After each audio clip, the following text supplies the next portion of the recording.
안녕하세요. 반갑습니다. 소비자가 피해 없는 세상, 똑똑한 소비자 세상, 똑소세입니다. 오늘도 진행을 맡은 경기도의회 물맑은 양평 출신 이혜원 도의원입니다. 오늘도 여전히 우리 경기도 소비자단체 협의회 손초록 회장님 모셨습니다. 반갑습니다, 회장님. 네, 감사합니다. 네, 오늘은 그 자동차 정비 관련된 네네. 소비자 피해 관련해서 준비를 해주셨는데요. 요즘 현대인의 필수품이잖아요, 자동차는. 최근 그런 자동차 관련된 부분 중에서 저도 뭐 정비나 아니면 사고나 이런 부분들에 대해서 좀 상황들이 좀 많이 발생하는 편이긴 한데 오늘 최근 관련해서 소비자분들이 많이 요구하시고 얘기하시는 부분들이 어떤 부분들이 좀 있을까요? 네, 우선 저 자동차가 현대인의 필수품이라는 거 말씀을 해주셨고요. 특히 이제 그 여행 또 휴가 이럴 때 자동차 네. 많이 이용하실 텐데 자동차 정비에 관한 소비자 정보 굉장히 중요하다고 하겠습니다. 이게 아마 소비자들도 여러 가지 소비자 정보를 접하시다 보니까 이게 정비가 제대로 됐는지 안 됐는지에 대한 관심들이 많으신 것 같아요. 네. 소비자원에서 자동차 정비와 관련된 소비자 피해 구제 건수를 한번 분석을 해본 모양인데요. 2022년에는 234건이었는데 꾸준히 늘어나서 작년에는 355건이 접수가 됐고 네. 그리고 올해 지금 5월까지만 해도 110건이 넘었다고 하거든요. 증가한다고 하니까 소비자들이 관심을 갖고 대응하시면 좋겠습니다. 네, 오늘은 자동차 중에서도 자동차 정비 관련된 부분들에 대해서 조금 더 구체적으로 이야기를 좀 나눠보면 좋을 것 같습니다. 네네. 혹시 어떤 유형의 피해들이 좀 많이 발생하고 있을까요? 사실 저도 그렇지만 자동차 정비 맡기시면 꼼꼼히 안 보시잖아요. 그런데 그리고 나서 그 자동차 정비를 맡겼는데 나중에 보니까 고장이 또 재발하는 경우가 있습니다. 정비 불량이라고 하겠죠. 네, 네. 이런 경우가 73%라고 보시면 되고요. 또 수리비나 진단비, 견적비가 너무 많이 청구가 됐다. 이런 부당한 비용 청구가 약 18% 정도 됩니다. 그러니까 그리고- 저희가 네네. 소비자들이 이 전문가가 아니다 보니까 이 정비를 맡기고 나면 그분들을 믿고 거의 대기하고 있다가 끝났습니다 하면은 그냥 계산하고 가는 편이잖아요. 그렇습니다. 네네. 예, 그러면 거기서 어떤 문제가 발생했을 때는 그 정비장에서 인수를 받을 때 한 번 더 이렇게 확인하는 그런 부분들도 혹시 필요할 수도 있겠네요. 분명히 필요하다고 생각이 되고요. 네. 이게 또 자동차 정비다 보니까 그 현장에서 바로 알기는 좀 어려우실 것 같아요. 네. 운행을 나중에 하다 보니까 이게 똑같은 소리가 나네? 똑같이 브레이크가 안 되네? 뭐 이렇게 느끼실 것 같아요. 네. 그래서 아마 이거에 대한 문제 제기는 그 시간 그 정비 장소에서 바로 하시는 것보다는 네. 아마 그 다음에 이루어지는 경우가 훨씬 많을 것 같습니다. 그러면 정비 불량에 대한 문제도 있고 또 다른 문제들도 있을까요? 또 하나는 말씀드린 것처럼 그러니까 그 수리비나 견적비가 너무 많이 청구된다. 네. 이런 경우가 있었고 아주 소수로는 정비가 너무 지연된다. 이런 그 상담도 약 4% 정도가 접수가 됐습니다. 네. 조금 구체적인 사례 좀 들어주실 수 있을까요? 이 부분은 상당히 좀 비싼 차였나 보죠. 수리비가 4천만 원 나왔다고 하는데요. 수리한 다음에도 차량을 운행하는데 계속 같은 그러니까 에어백 경고등이 점등이 되고 주행 보조 장치가 불능이고 이런 현상이 나타났대요. 네. 그래서 제조사에 그 전에는 아마 제조사 서비스센터가 아니었던 모양이에요. 네. 제조사 서비스센터에 다시 맡겼더니 그 제조사의 인증도 받지 않은 중국산 부품으로 수리를 했던 거죠. 그래서 이런 문제가 이제 발생이 된 거고, 네. 그래서 이 소비자가 네. 손해배상을 요구한 이런 사례가 있었습니다. 아, 또 하나 사례 말씀드릴까요? 네네. 하나 네, 말씀 이분은 정비업체에서 브레이크 패드하고 브레이크 오일을 교환받았거든요. 네. 작업부에서 소음이 계속 발생을 해서 나중에 또 확인을 해보니까 조립이 잘못됐기 때문에 이런 그 불량이 발생했다 이런 걸 확인할 수 있었습니다. 그래서 이분 또한 정비업체에 불량에 따른 손해배상을 요구한 이런 사례가 접수가 됐습니다. 이 자동차는 솔직히 이 생명과 직결되는 문제이기 그렇습니다. 때문에 맞습니다. 네. 이 점검하고 수리하는 부분에 있어서는 무엇보다도 더 정확한 점검이나 이 부분이 필요한 건데 이 제조사를 인증받지 않은 부품을 사용하는 건 이건 너무도 의도적이잖아요. 그렇죠. 예. 네.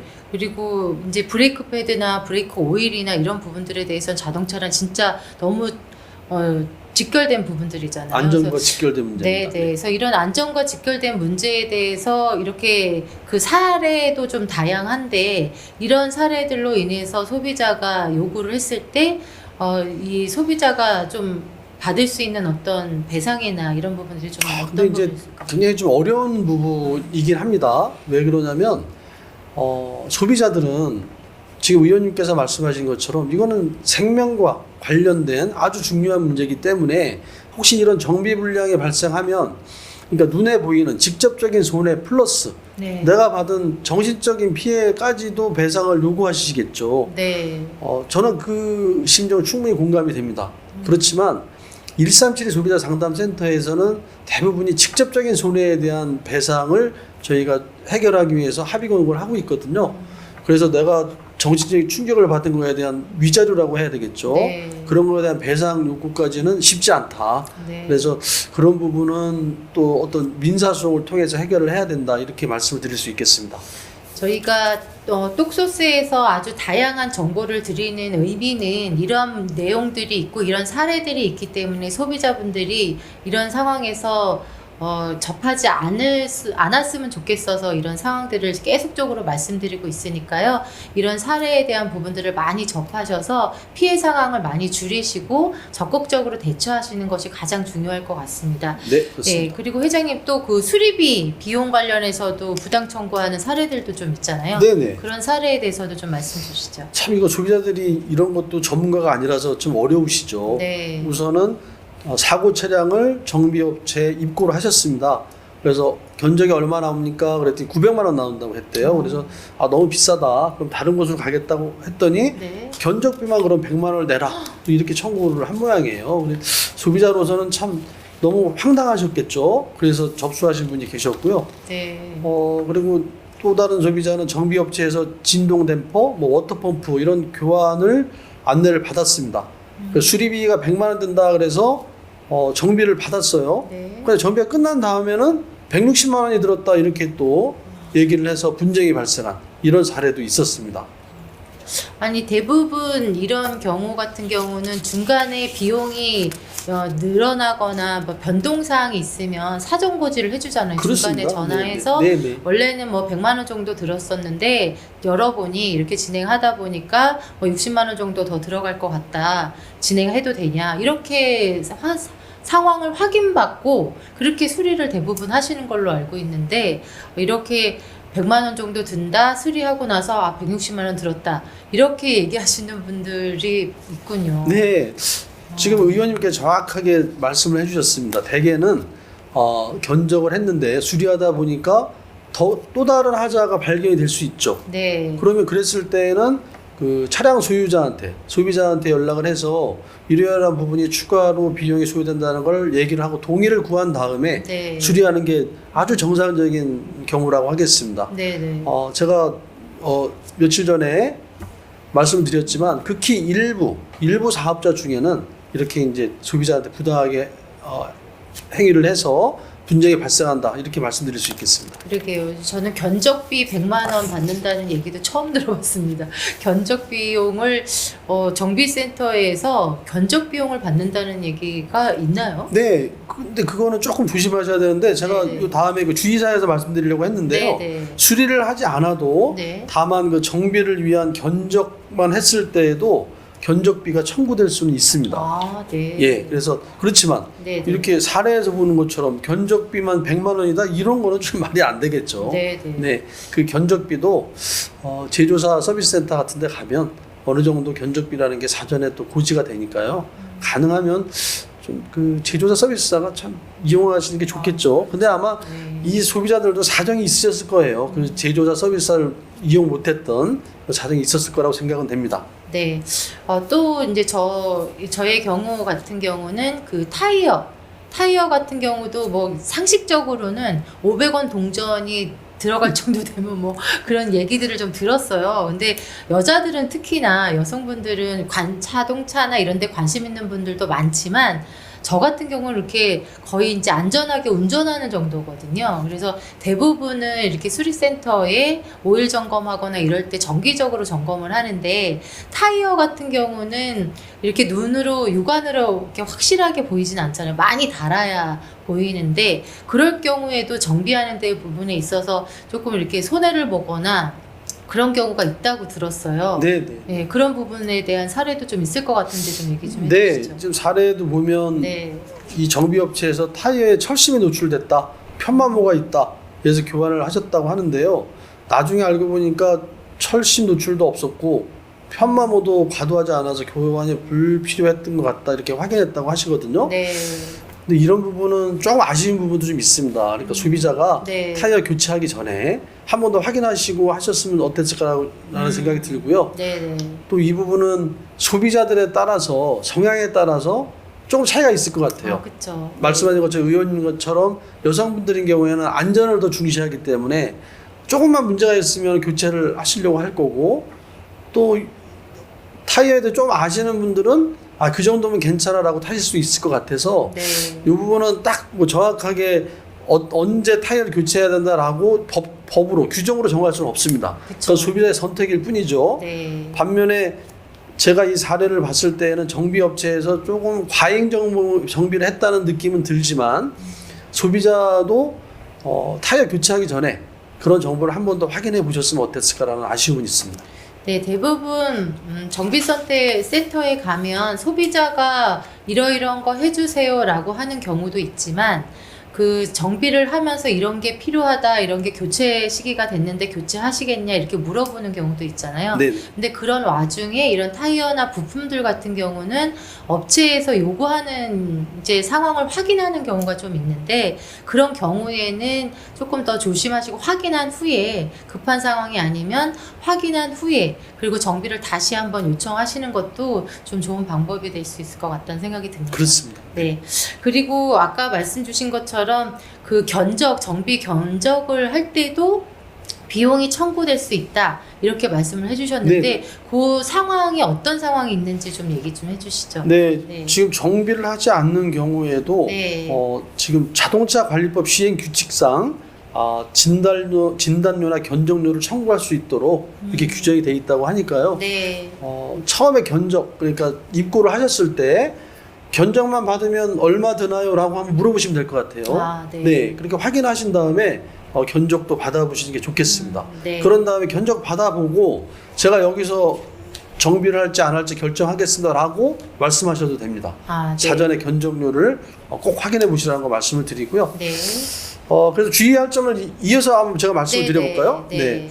이 점검 정비 견적서를 미리 받아서 꼼꼼히 한번 검토해 보시는 게 좋겠고, 네. 그런 다음에 이 정비업체도 아시겠지만 등급이 있거든요. 뭐 일반 네. 카센터도 있고 공업사도 있고, 그래서 그 정비업소가 할 수 있는 게 있고 할 수 없는 게 있습니다. 그런 부분도 확인하셔야 되고요. 그리고 그 수리 전하고 후에 가능하면 이렇게 사진도 좀 찍어 두시고, 계기판 주행 거리도 좀 사진 찍어 두시고, 네. 영상이나 사진으로 미리 확보해 놓으시는 것도 좋겠습니다. 예전에 보면 아주 그 극단적인 사례라고 하겠지만, 네. 정비업소에 맡겨놨더니 그 차를 정비업소에서 막 타고 다녔다, 이런 사례도 있었거든요. 네. 그러니까 그 주행거리도 찍어 놓으시는 게 좋겠네요. 네. 그리고 혹시 사고가 나서 차량을 견인할 때에는 네. 소비자가 직접 어느 장소, 어느 정비업소로 견인해 주세요라고 말씀하시는 것도 좋겠습니다. 사실 이 견인료 때문에도 분쟁이 굉장히 많거든요. 맞습니다. 네. 그냥 사고 나면 소비자를 너무 당황스러운데, 그 뭐라 그러죠, 레카차라고 하나요? 네. 그런 견인차들이 와서 임의로 견인해 가고, 또 견인료 많이 요구하고, 이런 것 때문에도 분쟁이 많습니다. 네. 조금 당황스러우시더라도 냉정하게 어느 장소로 견인해 주고 견인료가 얼마인지도 미리 한번 확인해 보시는 게 좋겠습니다. 네, 저도 사고 났을 때 그 견인차들이 와서 이 가까운 곳이 이쪽이니 이쪽으로 가자라고 하는 경우가 있더라고요. 근데 저는 제가 정비하는 업체로 가겠다라고 명확하게 얘기를 해서 그렇게 간 적이 있는데, 그럴 경우에 비용 발생이 더 드러날 수는 있을 것 같은데, 그런 부분들 좀 꼼꼼히 따져보시는 것도 좋을 것 같고요. 네. 그리고 저희가 사고 났을 때는 왜 차량에 대한 부분을 미리 사진을 찍거나 영상을 찍거나 이렇게 주차 대행할 때도 그렇게 하고 추후에 반납받을 때 그렇게도 하는데 이렇게 자동차 정비를 의뢰할 때 이렇게 사전에 이런 부분들이 도움이 될 거라고 생각을 못 했었는데요. 그런 정보 주셔서 감사합니다. 그래서 우리가 조금 놓칠 수 있는 부분들이 있는 것 같은데 회장님이 꼼꼼하게 주의할 점을 잘 말씀해 주시는 것 같습니다. 특히나 우리가 정비 전에도 주의해야 될 부분이 있지만 정비 후에도 또 점검해야 되거나 주의할 점이 있을 것 같은데요. 네네. 네, 그 부분에 대해서 설명 좀 해주시죠. 좀 전에 정비 전에 말씀드린 그런 여러 가지 상황을 체크하셨잖아요. 네, 그런 다음에는 이제 정비 후에는 그 차량을 인수 받으실 때 네, 혹시 차량에 손상된 부분 없는지 비교를 해서 확인해 네. 보시고 네, 만약에 차량이 손상됐다 그러면 현장에서 바로 이의제기 하시는 게 좋겠죠. 네, 그리고 정비 점검 명세서를 확인 발급 받아서 보관하시는 게 좋겠습니다. 나중에 어떤 부분을 요즘은 근데 또 그 서류를 갖고 다니기 어려우시니까 네. 그것도 그냥 사진 찍어서 갤러리에 보관하시면서 나중에 문제되면 찾아보셔도 될 것 같아요. 네, 네. 그리고 무상 보증 기간도 확인하셔야 되는데요. 이렇게 정비를 한 다음에 3년 이상이나 6만 킬로 이상은 30일, 그리고 1년 미만이나 2만 킬로 이내는 90일까지 보증해 주도록 무상으로 이런 규정도 또 있습니다. 네. 그래서 이런 규정도 미리 알아두시면 좋을 것 같습니다. 네, 무상 보증 기간도 있군요. 네네. 네네. 제가 그 차량 관리 앱을 쓰고 있는데 거기 보면은 차량에 대한 부분을 기록도 하고 사진도 첨부할 수가 있어요. 그러면 요즘에 뭐 다 이렇게 갖고 다니지 못하니까 회장님 말씀해 주신 것처럼 사진을 찍어서 그 관리 앱에 첨부를 해서 갖고 다니면 오히려 좀 더 활용도가 좀 높을 것 같습니다. 아주 현명한 소비자십니다. 그리고 그 피해가 가장 중요한 게 피해가 발생하면 어떻게 해야 되는지에 대한 부분을 한번 또 말씀해 주셔야 될 것 같아요. 네, 137 네. 소비자 상담센터 네. 도움을 받으실 수 있습니다. 네. 137 누르시고 1번을 선택하시면 자동차 상담을 받으실 수 있으니까 혹시 고민되시는 분이 있으면 137을 이용하시면 좋겠습니다. 네. 일상에서 문제 생기는 부분들에 대한 거 소비자 입장에서는 무조건 1372 일상 처리 누르셔서 상담 받으시는 게 가장 현명한 선택인 것 같습니다. 네, 오늘도 또 자동차 정비 관련돼서 소비자분들이 또 좀 더 조심해야 될 부분들, 주의해야 될 부분들에 대해서 사례를 통해서 말씀을 해주셨는데요. 우리 경기도 소비자단체 협의회 우리 손초록 회장님 오늘도 너무너무 감사합니다. 다음에도 또 좋은 정보를 잘 부탁드리도록 하겠습니다. 네, 감사합니다. 네, 우리 소비자가 피해 없는 세상, 똑똑한 소비자 세상 똑소세였습니다. 저는 진행자 이혜원입니다.